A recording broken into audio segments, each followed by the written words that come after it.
Yeah. Thank you so much. Wow.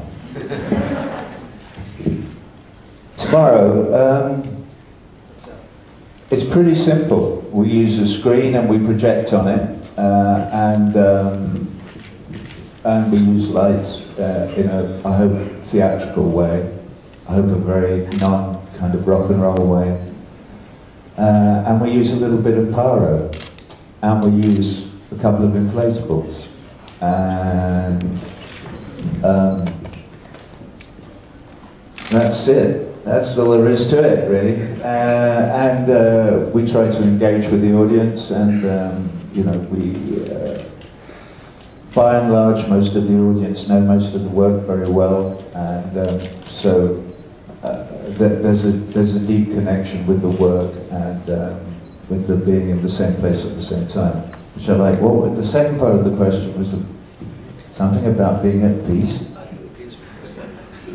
I'm a lot more at peace with myself, you know, than I was 20 years ago, or 15 years ago, or 10 years ago. So I'm on a kind of upgradient, which makes me even more peaceful.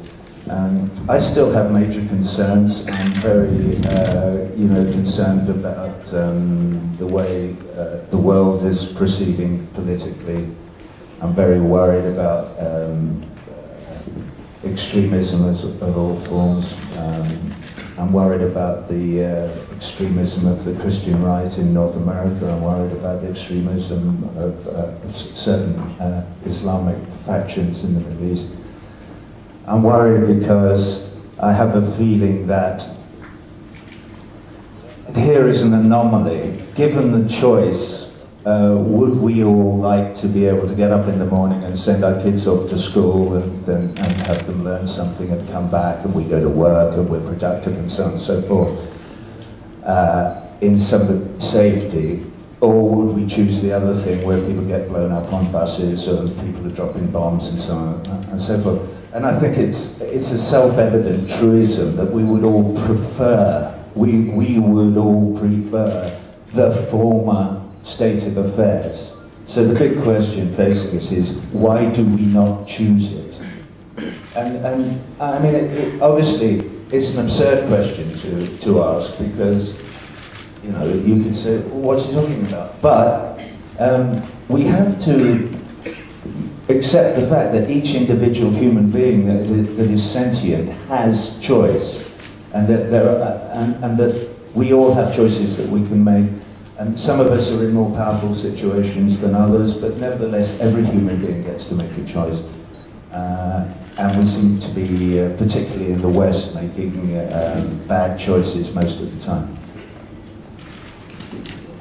Do I have any memory of? You know, at my advanced years, it's hard for me to remember my own name. You know, we are talking like 34 years ago. I remember it was great fun making that record, and also working with Peter Mannock on the visuals for the original tours. And I remember taking a mix, a stereo mix, home to the woman who was my wife then, to Judy. And I remember playing it to her, and she burst into tears when she finished listening to it. I thought, this is a very good sign. Linking it back with the movie, since he was on the movie. Right. Well, to part one, no, I wasn't satisfied with it. I thought it was. How can I put this? It didn't seem to me to have enough dramatic ebb and flow. It was a constant onslaught on the senses, and famously, Alan Parker and I, you know, fought about that to some extent. And I lost most of those battles, which is quite right, because he was the film director. And I'm hoping to redress that. You know, I'm working at the moment with an English writer called Lee Hall on a musical version of The Wall, for a kind of Broadway style production. And my enthusiasm for this new project is engendered by the fact that it always disappointed me that neither the record nor the movie of The Wall originally had any laughs in it. And humour is a very important part of my life and always has been.